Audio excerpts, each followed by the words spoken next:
मैं जो कहानी आज कहने के लिए जा रहा हूं, यह बुद्ध के जीवन की घटना है। बुद्ध के ज्ञान की प्राप्ति के बाद गौतम बुद्ध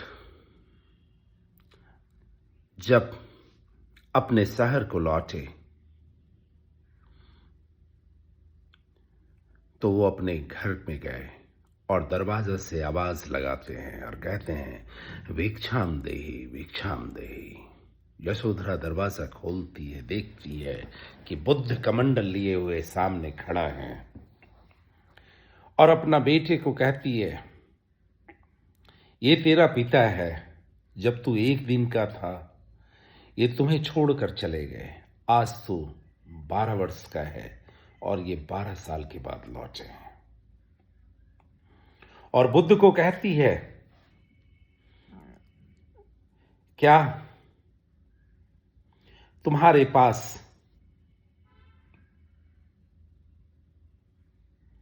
इतना भी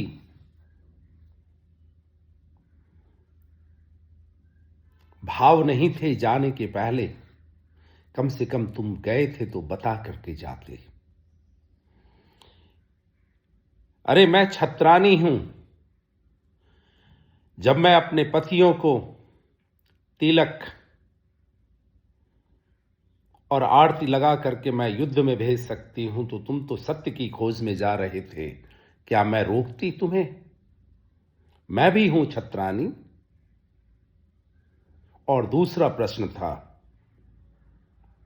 कि जिस चीज के लिए तुम हमसे बिना बताए गए इधर उधर भटक रहे थे, क्या वो चीज तुम्हें यहां नहीं मिल सकती थी? सत्य और ज्ञान की उपलब्धि के लिए तुम्हें घर छोड़ने की जरूरत होती? और तीसरे प्रश्न में यशोधरा खुद उलझ गई और तीसरा प्रश्न उसने अपने बेटे को आगे करके कही, ले तेरा पिता आया है, इसे जो भी मांगना है मांग ले, क्योंकि फिर पता नहीं कब ये मिलेंगे। बुद्ध राहुल की ओर देखते हैं और कहते हैं, ये ले मेरा कमंडल, यही मेरे पास है वसीयत तेरे को देने के लिए, क्योंकि मैंने इसी को पाया है। सत्य और समाधि का अनुभव मुझे अब मिल चुका है, समाधि का भंडार मुझे मिल चुका है, ज्ञान की प्राप्ति मुझे मिल चुकी है, उपलब्ध मैं हो चुका हूं। मैं तुम्हें सिर्फ यही भंडार दे सकता हूं। और उन्होंने तुरंत राहुल को संन्यास्त कर डाला और कहा, चल। यशोधरा पूछती है, 12 साल के बच्चे को तुमने संन्यास्त कर डाला? बोले, इससे बड़ा और क्या हो सकता है?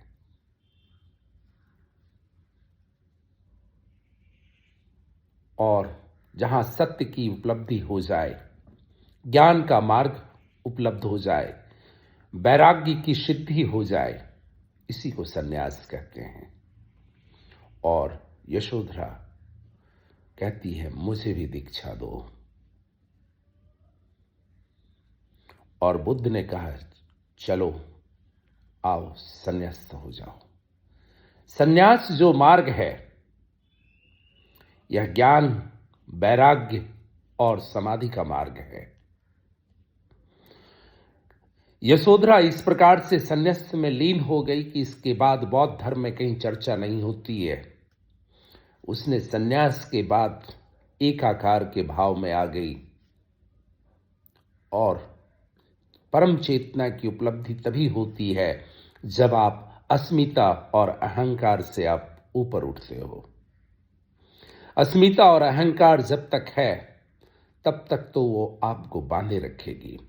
और यशोधरा के जीवन में अस्मिता और अहंकार का त्याग हो चुका था। वह इस प्रकार से संन्यास्त हुई आश्रम में, बुद्ध की टोली में, सन्यासियों की जमात में, कि फिर उसने कभी अपने आप को यह दर्शाया नहीं कि मैं बुद्ध की पत्नी हूं, मेरा नाम यशोधरा है।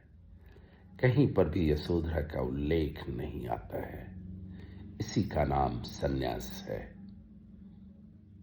ओम नमो मणि पद्मे हूं।